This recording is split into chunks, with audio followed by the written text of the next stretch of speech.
Assalamualaikum warahmatullahi wabarakatuh. Alhamdulillahilladzi arsala rasulahu bil huda wa dinil haq liyudhhirahu 'alad dini kullihi wa kafa billahi shahida. Wa asyhadu an la ilaha illallah wahdahu la syarika lah. Wa asyhadu anna Muhammadan 'abduhu wa rasuluhu la nabiyya ba'dah. Allahumma shalli wa sallim wa barik ala nabiyyina Muhammadin wa ala alihi wa sahbihi ajma'in.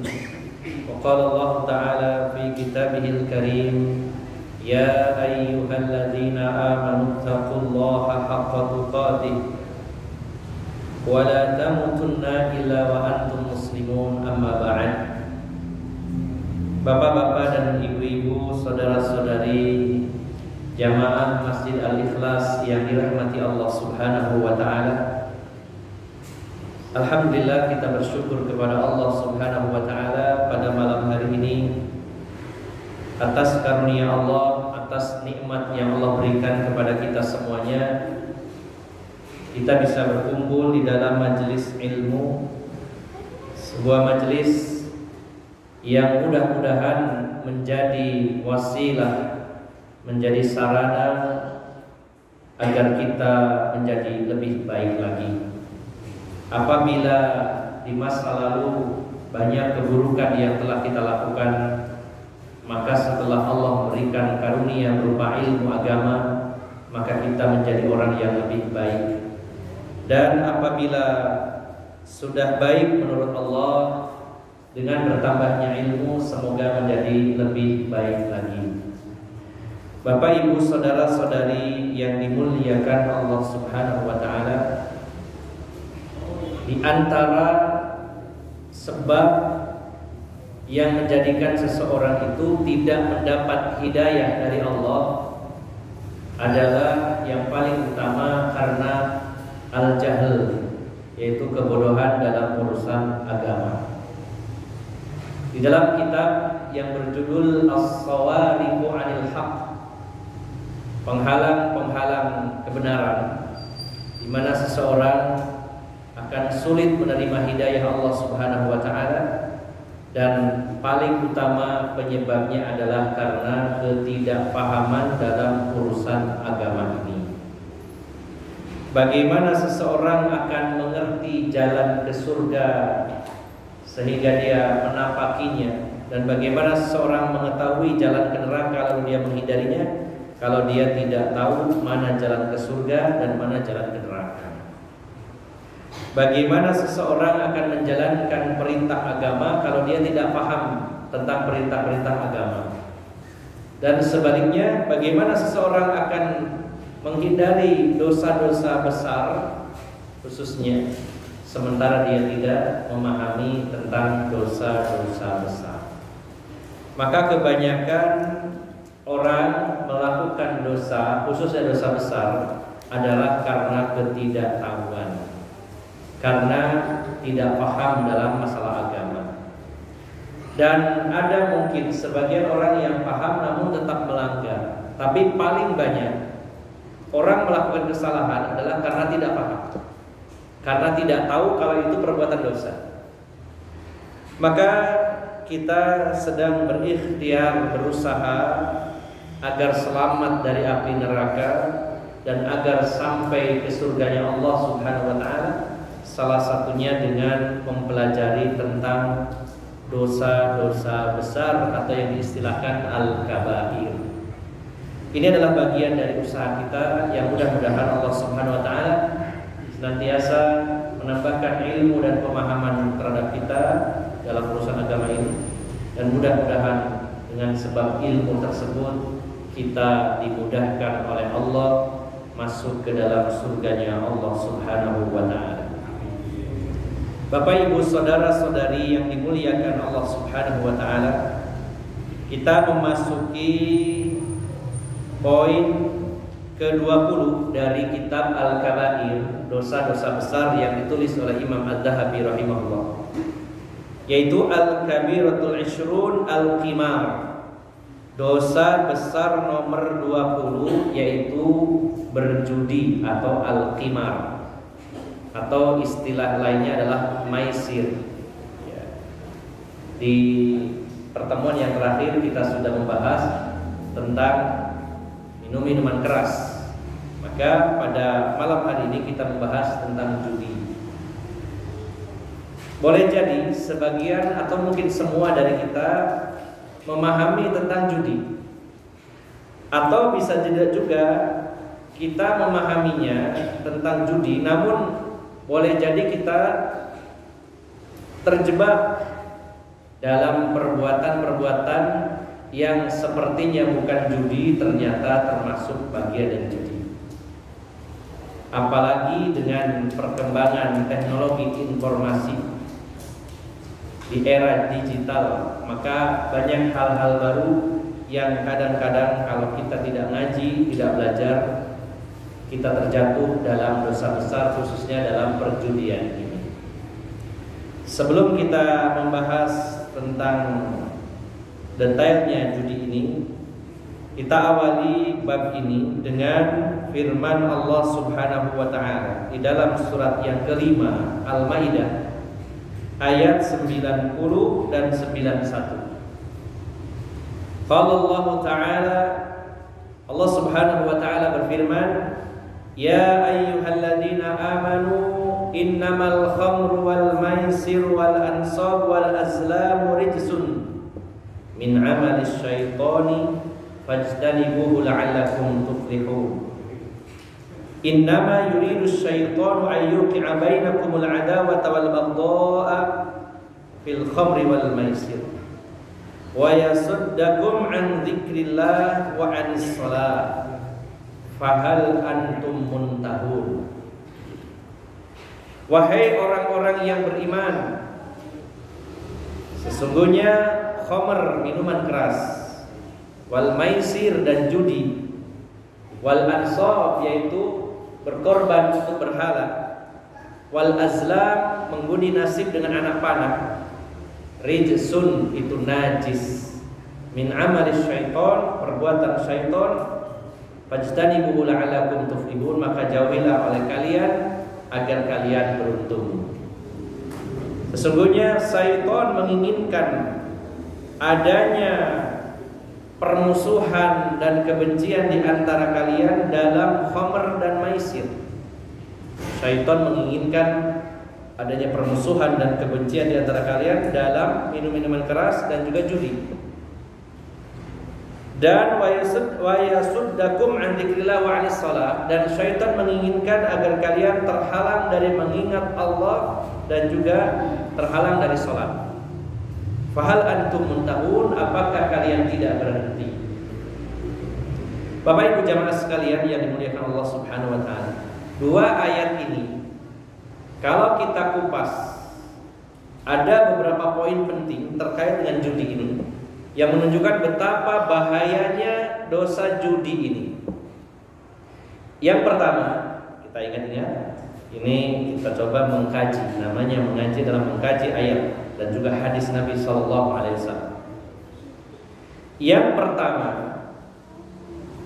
judi disandingkan atau levelnya disamakan dengan dosa-dosa lain, yaitu khamr, minuman keras, kemudian berkorban untuk berhala, dan juga mengundi nasib dengan anak panah. Kita tahu bahwa minum-minuman keras itu ya ra'su kulli khati'ah. Minuman keras itu induknya segala keburukan. Karena orang kalau kehilangan akal sehatnya karena mabuk, maka bisa jadi dia terjatuh dalam dosa yang lain. Kalau sudah mabuk, dia bisa saja berzina. Kalau sudah mabuk, bisa saja dia membunuh. Kalau sudah mabuk, bisa saja dia juga sekaligus berjudi. Kalau dia sudah mabuk, berbuat zalim kepada orang lain. Kalau sudah mabuk, dia tidak sholat, dan banyak sekali keburukan-keburukan yang lainnya. Kita sudah membahas tentang minuman keras, betapa besar dosanya dan betapa banyak akibat buruknya. Kemudian juga berkorban untuk berhala, membuat atau menyembelih misalkan binatang yang dipersembahkan untuk jin, atau untuk yang disebut orang kebanyakan mengatakannya sing bau rekso, ya, bisa dilarung ke lautan, ya, misalkan ya, persembahan kepada Nyi Roro Kidul karena di laut selatan, kalau di laut utara Nyi Roro Lor mungkin ya. Ya. Dilarung dengan menyembelih kambing, kebo biasanya ya, kalau kambing kurang besar. Kepalanya dihanyutkan di pantai selatan. Ya. Atau mungkin di pegunungan mempersembahkan apa saja, bisa sembelihan atau bisa sesajen. Ya, itu adalah perbuatan syirik dan dosanya besar. Hati-hati dengan fatwa, ada fatwa beredar dari seorang nunsewu, seorang kiai, bahwa kalau membuat sesajen, kalau niatnya karena Allah maka tidak apa-apa. Ya, karena sedang viral kasus dibuang dan ditendangnya sesajen di Semeru. Ya. Yang pertama menyikapi itu adalah, yang pertama kita harus jelaskan bahwa memang itu adalah bentuk kesyirikan. Ya.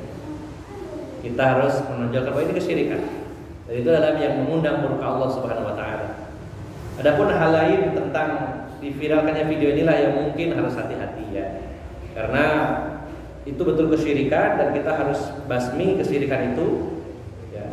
Tapi tidak perlu di-upload ya, kecuali mungkin dalam rangka dakwah.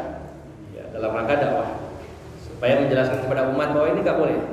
Tapi harus terukur karena ada bab tentang amar ma'ruf nahi munkar. Di sana ada kaidah-kaidah yang harus kita ketahui. Insyaallah di kajian Mushola Al-Anwar nanti kita membahas tentang amar ma'ruf nahi munkar dan segala seluk-beluknya. Namun harus jelaskan kepada umat bahwa mempersembahkan apa saja kepada selain Allah Subhanahu wa taala adalah bentuk kesyirikan. Maka di sini ansab yaitu mempersembahkan kepada berhala atau kepada selain Allah Subhanahu wa taala, bisa berupa jin atau dewa-dewa atau apa saja. Azlam memundi nasib dengan anak panah. Ini adalah salah satu adat jahiliyah. Ketika mereka akan melakukan sesuatu atau akan bepergian, mereka akan mengundi nasib mereka dengan anak panah, yaitu 3 anak panah. Kalau dia mau pergi, dia akan pegang 3 anak panah yang disimpan, dan masing-masing panah itu ada tulisannya. Kalau dia mengambil anak panah tulisannya berangkat, maka dia akan berangkat. Kalau yang diambil itu ternyata anak panah tulisannya jangan berangkat, maka tidak akan berangkat walaupun penting. Dan kalau panah yang ketiga ternyata Anda belum beruntung gitu ya, atau kalimatnya apa ya, abstain ya, kosongan, maka diulang lagi sampai salah satu dari yang 2 pertama tadi diambil. Jadi keputusan diambil berdasarkan anak panah, bukan dari perhitungan manusia dan juga tawakal kepada Allah Subhanahu wa taala. Nah, poin pertama dalam ayat ini Bapak Ibu jamaah sekalian, ternyata maisir, judi itu disandingkan dengan dosa-dosa lain. Ini menunjukkan derajatnya kurang lebih hampir sama. Jadi berjudi itu dosanya kurang lebih sebesar dosanya minum minuman keras, seperti juga dosanya mempersembahkan ya, persembahan untuk berhala, dan juga seperti dosanya mengundi nasib dengan anak panah. Artinya dosa judi itu adalah dosa yang besar, tidak boleh kita remehkan. Ini yang pertama. Yang kedua, rijsun, berjudi itu najis. Bukan berarti kalau ada kartu remi dipegang, wah najis ini harus dicuci, tidak. Ya. Tapi rijsun di sini adalah kotor ya, artinya dosa yang sangat kotor. Dalam tafsirnya adalah yang dimaksud rijsun artinya dosa yang sangat kotor. Satu, sebanding dengan dosa khomer, kemudian ansab dan azlam. Yang kedua, judi itu juga dikategorikan rijsun, najis, kotor. Yang ketiga, min amalis syaiton, termasuk bagian dari perbuatan syaitan. Bukankah kita diingatkan oleh Allah Subhanahu wa taala bahwa syaitan itu adalah musuh kita? Ya. Innasyaitana aduwwul lakum fattakhiduhu aduwwa. Sesungguhnya syaitan itu musuh kalian, maka jadikan dia musuh. Dan mungkin kita ini akan mencontoh musuh kita dalam perbuatan dia. Kita benci dengan mereka, maka kita tidak perlu mencontohnya. Maka judi ini selain disandingkan dengan dosa besar lainnya, yang kedua najis, yang ketiga amalan syaitan. Kemudian yang keempat, fajtanibu, Allah perintahkan jauhi. Dan semua yang dilarang oleh Allah, semua yang Allah perintahkan itu dijauhi, pasti keburukan dan itu berbahaya. Semua yang Allah perintahkan pasti itu ada kebaikannya, dan semua yang Allah larang pasti ada keburukannya di dunia maupun di akhirat. Fajtanibu, maka jauhi oleh kalian.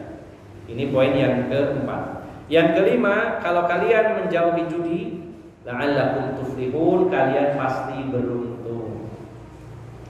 Jangan pernah kita berpikir, mudah-mudahan kalau saya ikut judi membawa keberuntungan.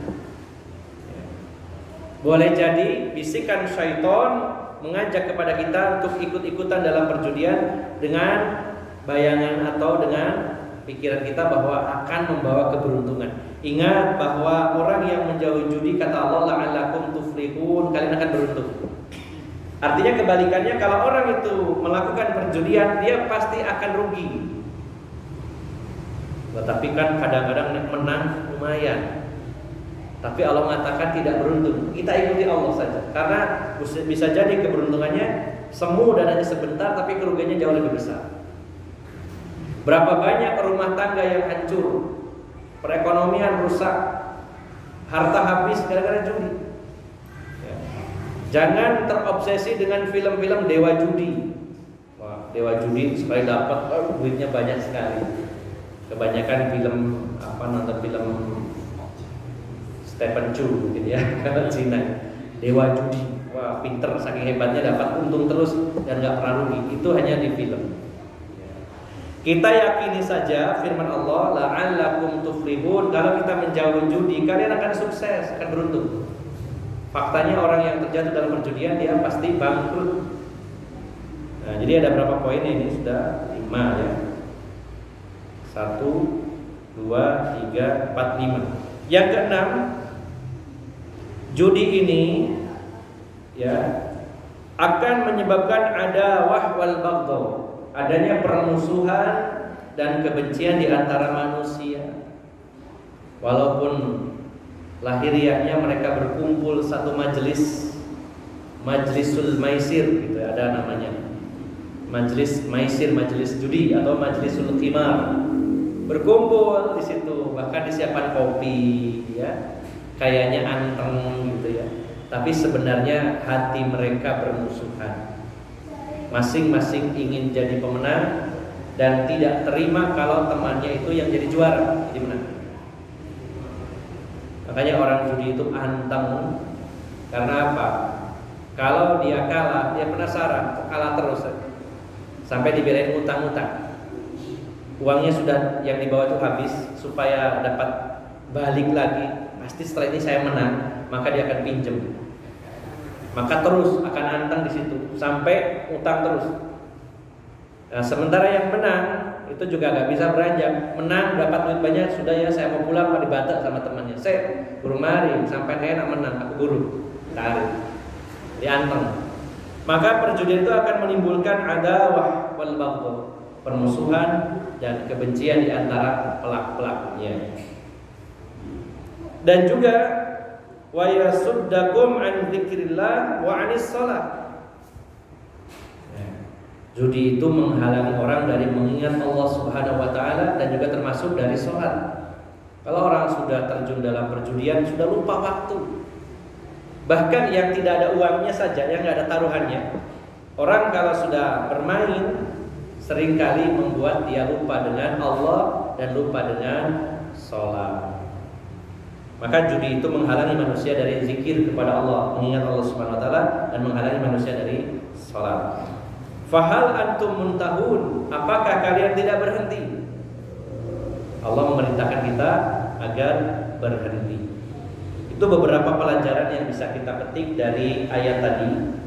Kalau saya rangkum bahwa judi itu dosanya selevel dengan khamr, ansab dan azlam. Yang kedua najis, yang ketiga amalan syaitan, yang keempat Allah perintahkan jauhi, yang kelima agar kalian beruntung, yang keenam akan muncul permusuhan dan kebencian, kemudian yang ketujuh menghalangi kalian dari zikir kepada Allah, yang kedelapan menghalangi kalian dari sholat, yang kesembilan Allah menyuruh kita untuk berhenti dari judi ini.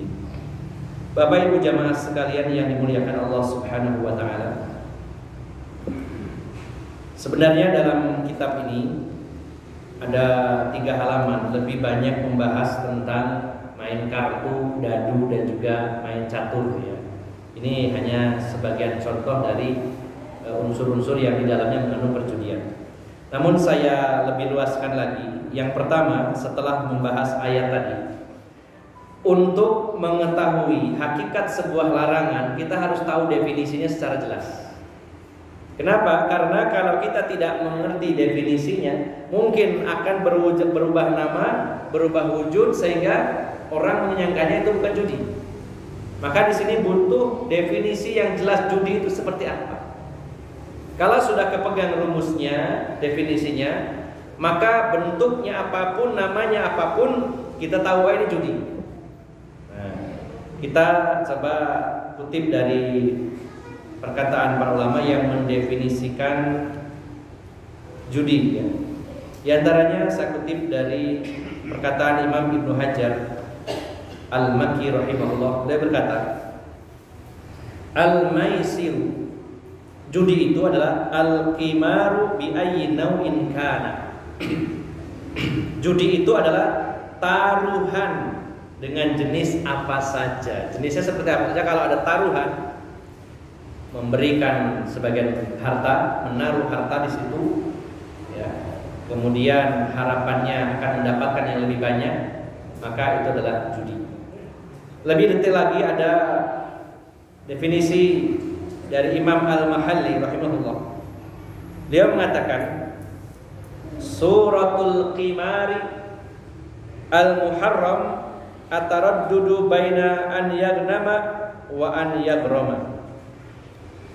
Judi itu adalah bentuk taruhan yang diharamkan, yaitu adanya kemungkinan mendapatkan keberuntungan atau kebalikannya kerugian. Jadi gambarannya adalah judi itu orang menaruh hartanya dan kemungkinannya 2, untung besar atau rugi besar.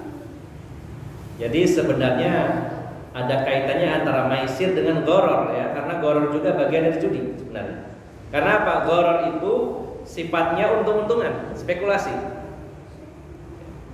Walaupun ada contoh-contoh yang sederhana tentang goror itu, diantaranya larangan membeli buah-buahan atau hasil panen dengan sistem ijon.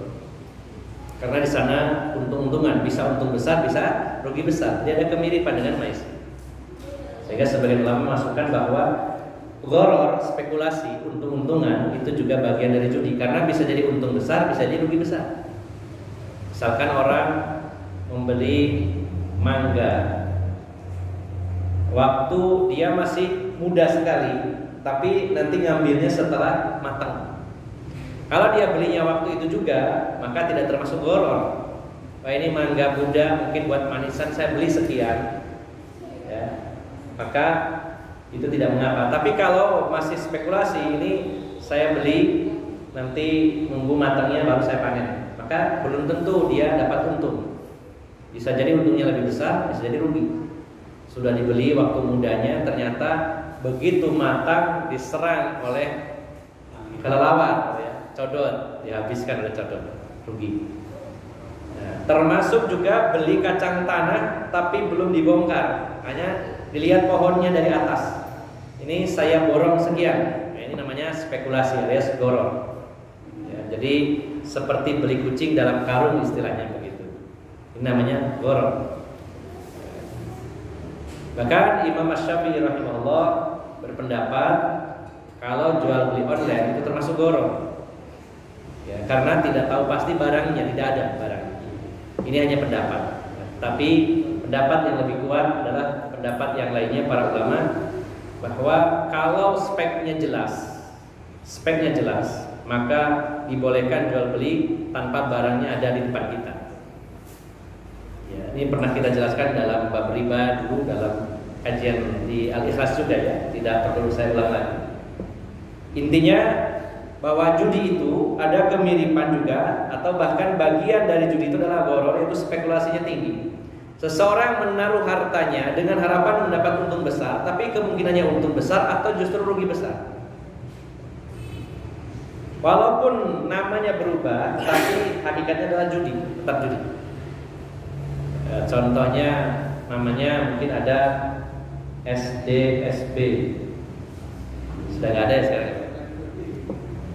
Apa itu namanya SDSB? Saya masih kecil ada itu, sangat populer. Sumbangan dana sosial berhadiah. Sumbangan dana sosial berhadiah, ya. Jadi kita nyumbang dengan membeli nomor. Nanti kalau diundi ternyata keluar nomor, kita dapat untung banyak. Tergantung banyaknya kartu yang kita beli. Atau mungkin sekarang lebih dikenalnya kalau di Jawa Timur togel ya, totoan gelap. Kalimatnya begitu indah, syaitan menghiasi sumbangan dana sosial, nyumbang tapi berhadiah. Belinya 10.000, dapatnya 1 miliar. Kalau dapat, subhanallah itu Pak, kerusakannya luar biasa. Saya masih SD itu masih ingat. Gara-gara SDSB itu orang melakukan banyak kesalahan. Ada orang yang nanya ke orang gila. Takut buntutnya piro, ya. Nanya buntut. Yang ditanyain orang gila, gitu ya. Jadi akal sehatnya udah hilang. Yang sehat, yang akalnya sehat nggak ditanyain, tapi nanyanya ke orang gila. Gara-gara SDSB orang berbuat syirik, datang ke dukun, harus ada ritual, harus ada sesajen dan sebagainya supaya dapat bocoran yaitu nomor buntut tadi, nomornya berapa yang akan keluar jadi pemenang. Bahkan menurut saya Bapak Ibu jamaah sekalian, banyak juga kiai-kiai ya yang juga ngasih nomor, didatangin. Itu betul-betul terjadi dan saya tahu sendiri. Dianggap tidak masalah, padahal itu judi. Dia menaruh hartanya, sebagian hartanya dengan harapan mendapat untung besar atau justru kebalikannya rugi besar. Sing untung, sing bakule bandarnya. Karena nggak tembus-tembus ya, beli terus gitu ya. Kadung tembus, bandarnya kelabakan, nggak punya duit, harus ngasih. Ya Allah, ini luar biasa, kerusakannya sangat besar. Berapa banyak rumah tangga hancur gara-gara suaminya tergiur judi, salah satunya SDSB. Jadi Bapak Ibu jamaah sekalian, apapun namanya, bagaimanapun bentuknya, kalau ada orang naruh harta, sebagian hartanya dengan harapan mendapat untung yang besar atau rugi besar, dan di situ tidak ada proses produksi atau diolah uang tersebut, tidak, hanya naruh saja, dikumpulkan, bisa jadi untung besar, bisa rugi besar. Itu namanya judi. Walaupun namanya berubah, walaupun jenisnya berubah, maka tetap itu judi. Bapak Ibu jamaah sekalian yang dimuliakan Allah Subhanahu wa taala, dan ternyata dalam kehidupan sehari-hari kita sering, alhamdulillah, mudah-mudahan tidak ya, banyak orang terjatuh dalam perjudian tapi tidak sadar kalau itu judi. Contoh ya, di era modern ini.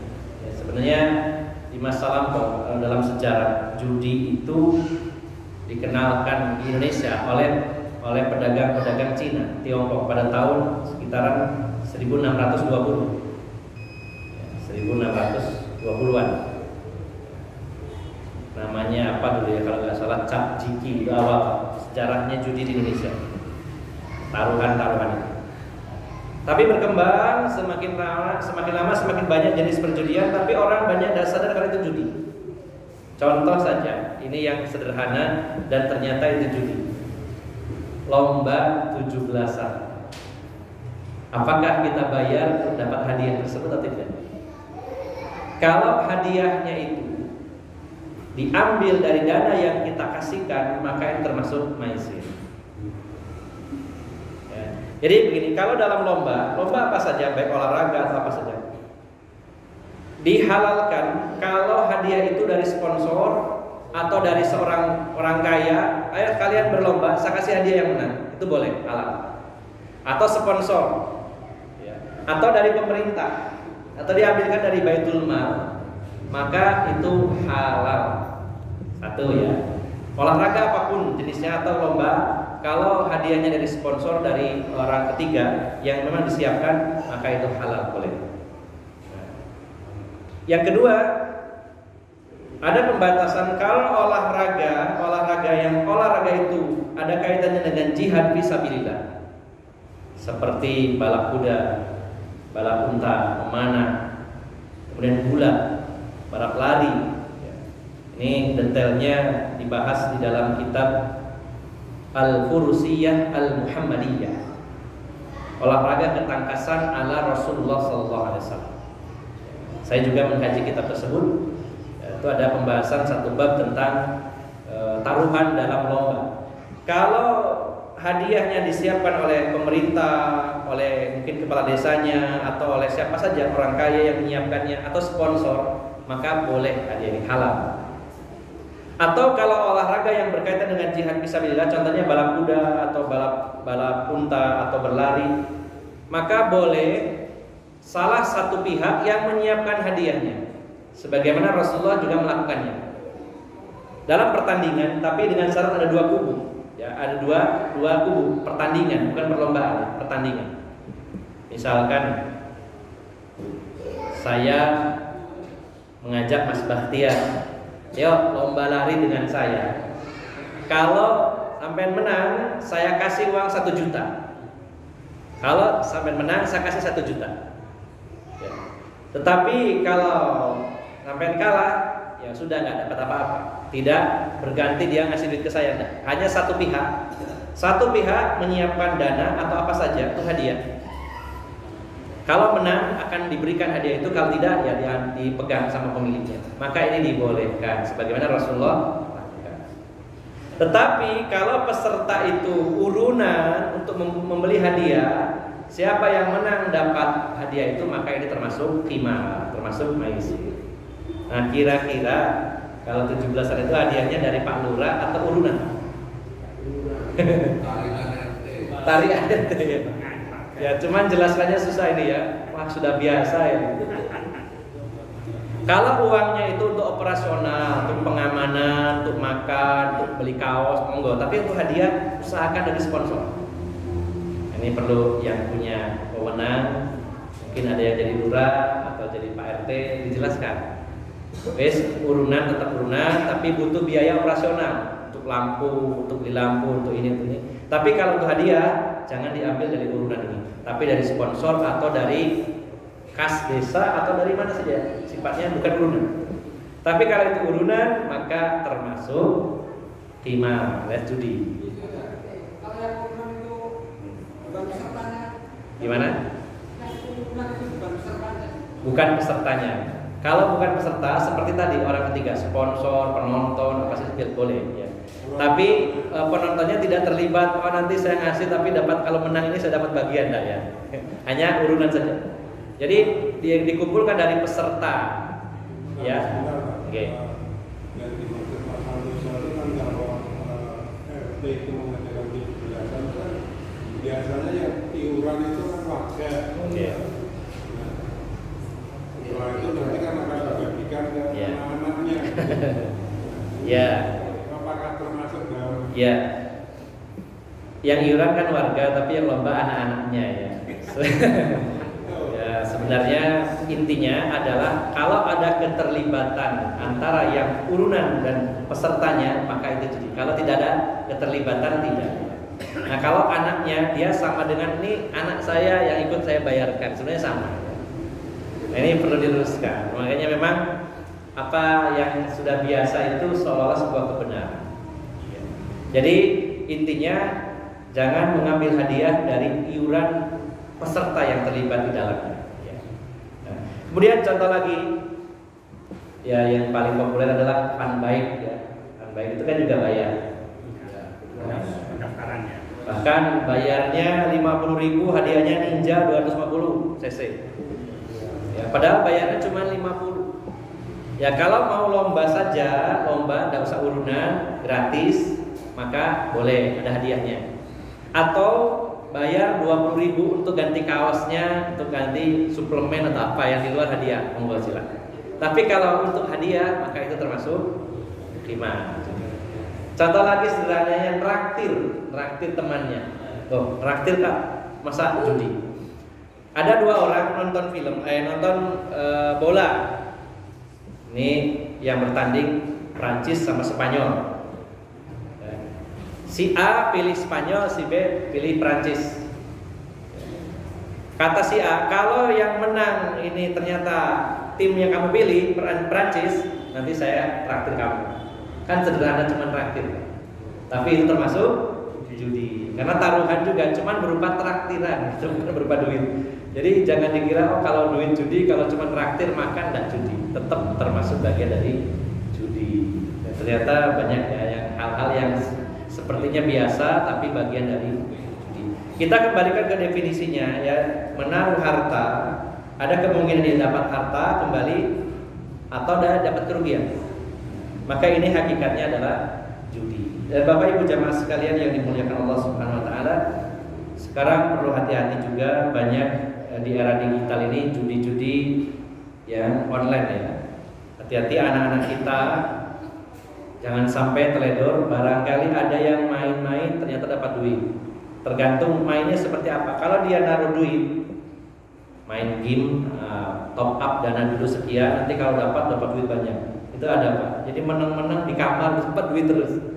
Nah, apakah ada uang yang disimpan ke sana atau tidak? Kalau tidak, maka itu hadiah biasa. Dan ini banyak sekali terjadi di masyarakat. Ya. Bagaimana kalau hadiahnya itu berupa bonus dari sebuah toko retail dapat hadiah? Ya. Kalau itu ada undian, misalkan nih belanja ke titik-titik dapat kartu undian, apakah itu termasuk judi?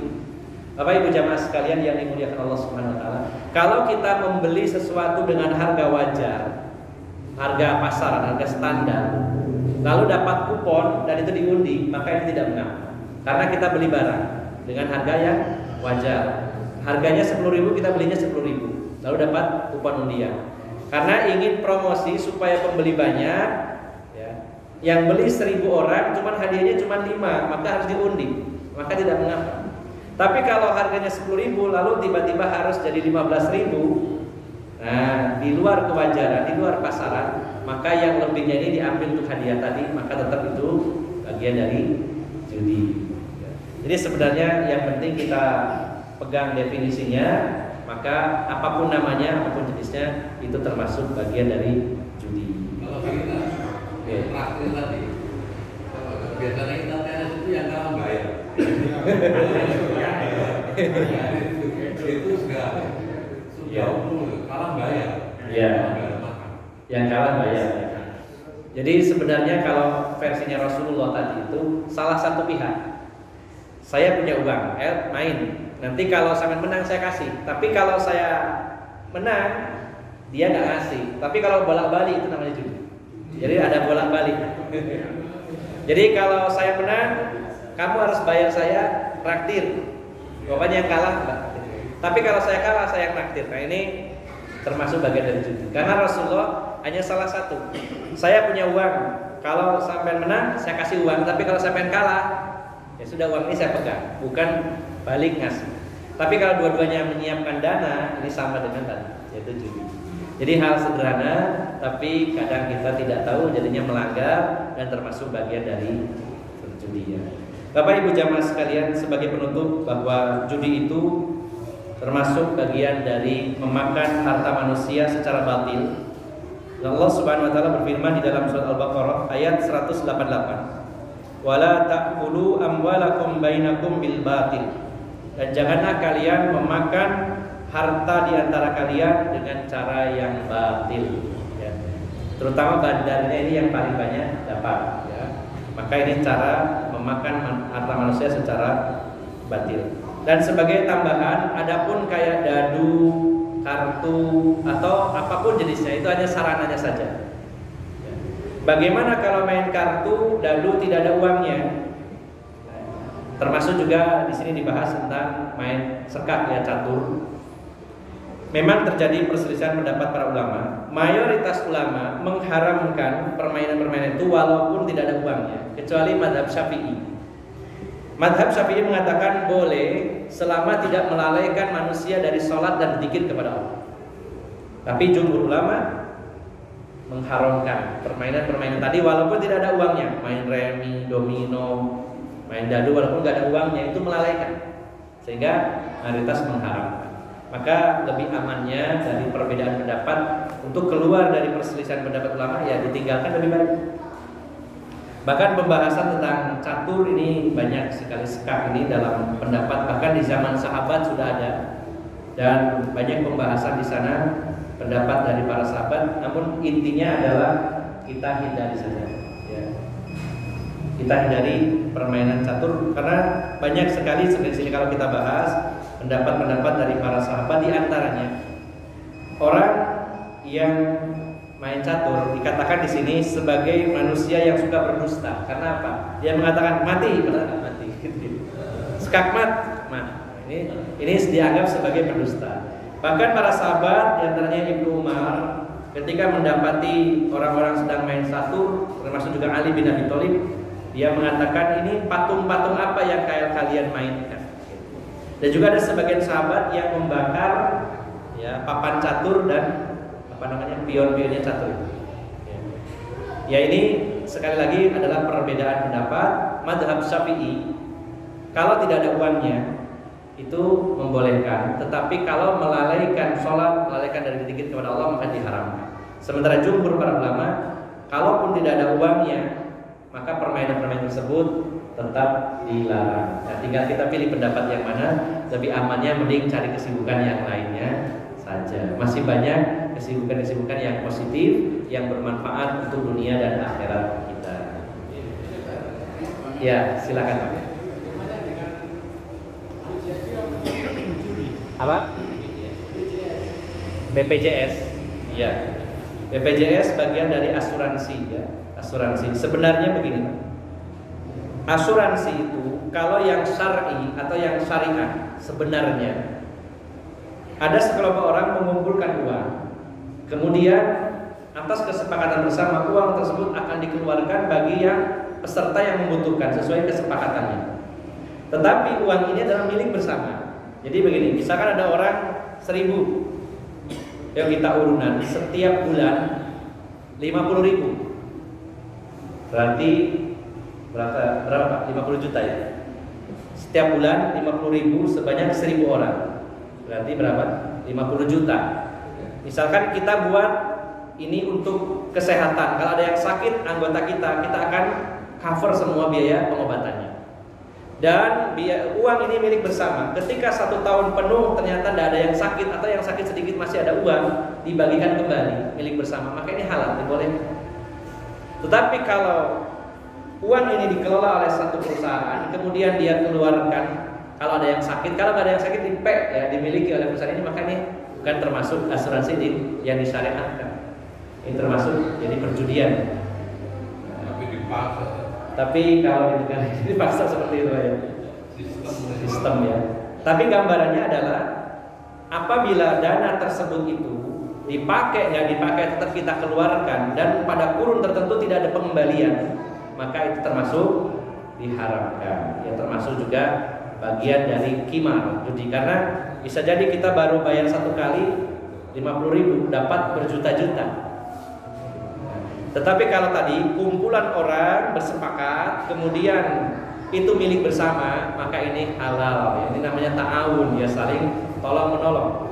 Tapi kalau yang real sekarang itu dana ini dikelola apakah oleh swasta atau pemerintah, dan kalau nggak ada yang ngeklaim maka diambil alih. Ini namanya memakan harta manusia secara batil. Ada orang itu bayar terus tapi nggak sakit-sakit, dia nggak dapat apa-apa. Ada yang baru bayar sekali sakitnya habis 10 juta. Tidak jauh beda sama dengan judi tadi, spekulasi. Tetapi kalau ini milik bersama dan suatu saat nanti entah tahunan ya, setahun sekali, 2 tahun sekali, oh ternyata ada sisa dibagikan rata untuk anggotanya, maka ini namanya ta'awun dan ini dibolehkan. Cuman faktanya ada nggak yang seperti itu? Nggak ada. Bagaimana kalau dipaksakan? Ini repot kalau dipaksakan. Namanya dipaksa ya, kita tidak rela, tapi dipaksa. Harus seperti itu. Ya, kalau bisa menghindar, dihindari. Ada di antara kita juga yang tidak pakai BPJS ya, walaupun memang berat, tapi daripada berat di akhirat ya kita menghindar. Ini program yang dipaksa. Tapi kita pegang hukumnya bahwa itu kalau uangnya dikelola, apalagi uangnya dikumpulkan lalu dibungakan juga, aduh udah campur baur di sana ya. Jadi dananya itu dikembangkan dalam usaha yang ribawi dan termasuk juga riba. Kita memakan riba juga. Jadi rumit ternyata. Ya memang untuk menjaga diri dari api neraka itu memang berat. Hari ini memegang agama seperti memegang bara api ya, dipegang panas, dilepaskan, lepaslah agama itu. Dan kita harus hati-hati dengan perkataan orang, mosok ini nggak oleh, mono nggak oleh. Larangan dalam Islam itu sebenarnya sedikit, ya, tidak sebanyak hal-hal yang dibolehkan. Sebab makanan yang dilarang itu lebih sedikit daripada yang dihalalkan. Sampai ada kaidah fikih al-aslu fil asya al-ibahah. Asal dari segala sesuatu dari makanan dan minuman adalah halal. Sampai ada dalil yang mengharamkannya. Artinya yang haram itu sedikit sebenarnya. Tapi orang sering berpikiran ini nggak boleh, ini haram, kayaknya sembarang haram. Sebenarnya yang haram sedikit, yang halal itu lebih banyak. Jangan sampai kita terkecoh. Jadi Bapak Ibu jamaah sekalian, ya. Yuk.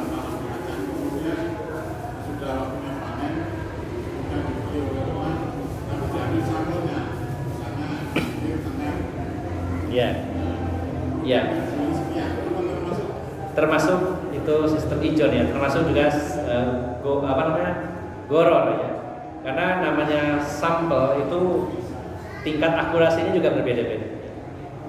Saya pernah bekerja 9 tahun di salah satu perusahaan dan bagian kerjaan saya adalah bagian sampling, mengambil sampel. Itu dianggap mewakili tapi sebenarnya tidak selalu. Tergantung tingkat keketatan samplingnya seperti apa. Semakin banyak sampel yang diambil itu semakin besar kemungkinannya apa yang terpendam mirip dengan yang diambil. Semakin sedikit maka semakin kecil juga peluang. Nah, jadi tetap ada spekulasi di sana. Apalagi ambilnya sampelnya pojok. Nah, kita tidak tahu. Bahkan kalau dalam mazhab Syafi'i, ya, beli kelapa saja itu tidak boleh kecuali harus pecah dulu. Ada isinya tidak? Kalau beli kelapanya masih tertutup, Imam Syafi'i mengatakan ini goror, tidak boleh. Ya. Makanya kalau orang ngaku mazhab Syafi'i sebenarnya nggak boleh beli kelapa itu utuh, harus dipecah dulu di pasar. Oh ada isinya baru dibeli. Ya. Ya. Kalau itu online jual beli. Nah, jual beli online ini pernah saya jelaskan dalam kajian di sini juga. Jumhur ulama menghalalkan, membolehkannya, dan mazhab Syafi'i mengharamkannya. Apa alasannya? Yang pertama, kalau yang mengharamkan Imam Syafi'i bahwa jual beli online barangnya itu tidak real, tidak ada di hadapan mata, sehingga itu spekulasi. Tetapi jumhur para ulama membolehkannya kalau barang itu jelas speknya. Barangnya tidak ada tapi speknya ada. Speknya diantaranya ini merek ini, kemudian detailnya, apa dalilnya? Dalilnya itu Rasulullah SAW melarang para wanita menceritakan kecantikan wanita lain di hadapan suaminya. Para istri jangan pernah bercerita tentang keadaan fisik temannya perempuan kepada suaminya. Misalkan ya ada seorang istri, Mas, aku duwe konco rondo. Ya. Wah, suaminya rondo deh. Umurnya piro? Umurnya 17. Rambutnya iku Mas bowo, apik. Kulitnya putih. Wah, bahkan disebutkan detailnya ya, speknya disebutkan semuanya. Kata Rasulullah SAW, maka si suami itu hanya berimajinasi, membayangkan, maka tetap jatuh hukumnya haram, baik si istri maupun si suami. Padahal si suami nggak melihat langsung wanita tersebut, hanya speknya saja disebutkan, ininya sekian, ini sekian. Ini dijadikan dalil oleh para ulama bahwa kalau menjual sesuatu hanya speknya saja, yang penting jelas, betul ada speknya. Apalagi barang-barangnya sudah terkenal, mereknya ada HP tipe ini, merek ini, lebih jelas lagi. Atau barang-barang yang memang jelas ciri-cirinya, ada fotonya, ukurannya, dimensinya sekian, kemudian bahannya ini dan sebagainya. Maka ini dikiaskan dengan tadi seorang suami yang mendengar cerita istrinya tentang wanita lain, padahal tidak melihatnya langsung, tapi tetap jatuh hukumnya haram. Kalau memang tidak haram, harusnya tadi juga tidak sah, tapi tetap diharamkan walaupun hanya imajinasi, walaupun hanya disebutkan ciri-cirinya. Ini berlaku bagi jual beli juga. Yang penting jelas speknya. Nah, kalau memang online tapi tidak jelas, dijual barang ini titik gak ada penjelasannya, maka ini tetap borong, spekulasi. Jadi intinya pendapat yang lebih kuat insya Allah adalah jual beli online dibolehkan dengan catatan barang tersebut harus jelas spek-speknya, ya. Apalagi kalau itu bermerek, tipenya dan sebagainya, ini lebih baik lagi. Tetapi kalau ternyata jual beli online itu tidak ada spek yang jelas, ngambang, hanya menduga-duga, maka ini tetap diharamkan karena termasuk bagian dari gharar tadi. Demikian ya, Allah alam. Insya Allah kita akan belajar bersama-sama lagi banyak perkara-perkara yang dianggap biasa, namun ternyata itu termasuk bagian dari judi, ya. Bahkan hati-hati, anak kita kadang-kadang beli lotre, ya, tuku kacang apa berhadiah itu, kan kacang yang kasih manis-manis warna hijau, cuman isinya 5 butir kecil, tapi harganya 1.000, nggak masuk akal. Terus dapat hadiah piring, apa, ini bagian dari judi yang kecil, karena juga spekulasi. Ya, demikian. Jadi banyak sekali yang perlu kita waspadai dari perjudian ini. Demikian Bapak Ibu jamaah sekalian, semoga bermanfaat dan semoga Allah senantiasa melindungi kita semuanya dari dosa-dosa besar khususnya, dan juga dosa-dosa kecil juga secara umum. Semoga Allah Subhanahu wa taala senantiasa membimbing, memberikan hidayah kepada kita menuju surganya Allah Subhanahu wa taala. Dari awal hingga akhir, apabila ada perkataan dan sikap yang kurang berkenan, saya mohon maaf yang sebesar-besarnya. Billahi taufiq wal hidayah. Assalamualaikum warahmatullahi wabarakatuh.